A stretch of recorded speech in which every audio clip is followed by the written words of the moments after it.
Hola, hoy vamos a ver cómo cambiar el modo de navegación por sistema en OnePlus Pad Lite.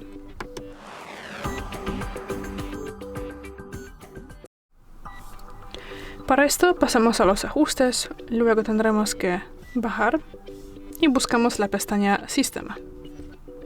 Aquí entramos en la segunda posición de navegación del sistema y aquí podemos cambiar entre los modos. Ahora usamos gestos y aquí tenemos sus ajustes. Podemos, por ejemplo, ocultar o mostrar la barra de guías. Aquí también podemos aumentar o bajar la sensibilidad de los gestos. Aquí también se puede ver un tutorial de cómo usarlos. Aquí activamos los botones y tras su activación podremos cambiar la disposición de ellos. Y ya, es todo. Gracias por ver el vídeo, danos un like y suscríbenos. Hasta luego.